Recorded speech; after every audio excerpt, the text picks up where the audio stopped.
নমস্কাৰ সকলোকে। আজি মাহঁতৰ খানা মিছা মাছ চবখিনি ৰেডি কৰাই হৈ গ'ল। মই দেখাম বুলি ভাবিছিলোঁ, দেখাব নোৱাৰিলোঁ, চ' এনেদৰে দেখাই দিছোঁ।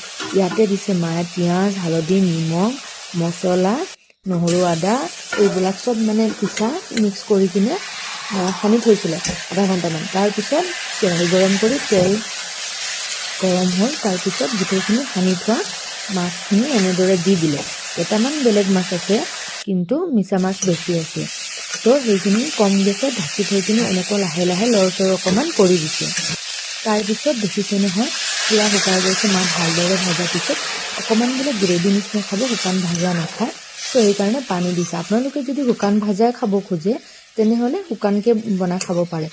মা অকণমান গ্ৰেভি বনাম বুলি এনেদৰে পানী দিলে। তাৰপিছত হৈ গ'ল। হৈ যোৱাৰ পিছত অকণমান পানীটো শুহি ল'লে, দেখিছে নহয়। তাৰপিছত মায়ে দিলে ধনিয়া পাত। ধনিয়া পাতখিনি ভালদৰে দি লৈ আৰু অকণমান লৰচৰ কৰি দিলে।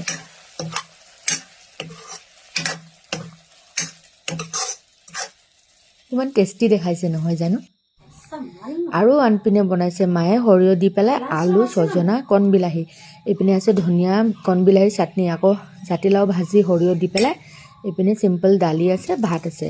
আজি দুপৰীয়াৰ ভাত আমি এনেকৈ খালোঁ। আপোনালোকে কি খালে জনাব। মাৰ হাতৰ খানাটো কোনেনো ভাল নাপায়, হয় নাই? চবেই ভাল পায়। মাৰ ঘৰত বোলে আলু পিটিকা ভাত খালেও মানে টেষ্টি লাগে বোলে, হয়নে? নিজৰ হাতত আৰু কিমান বনাই কিনে খাম। মাৰ হাতৰ খাই মজাই বেলেগ।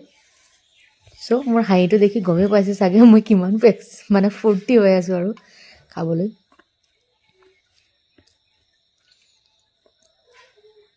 খুবেই টেষ্টি লাগিছে। ছজনাও বাৰীৰ, কণ বিলাহীও বাৰীৰ, আলু কিন্তু বাৰীৰ নহয়, সৰিয়হ দি বনাইছে মায়ে। খুবেই ভাল হৈছে। মিছা মাছ অকণ খাই চাওঁ, ক'বই নালাগে। আজিলৈ আহিছোঁ, নেক্সট ভিডিঅ'ত আকৌ লগ পাম। Bye bye. মোৰ ভিডিঅ' ভাল পালে জনাব।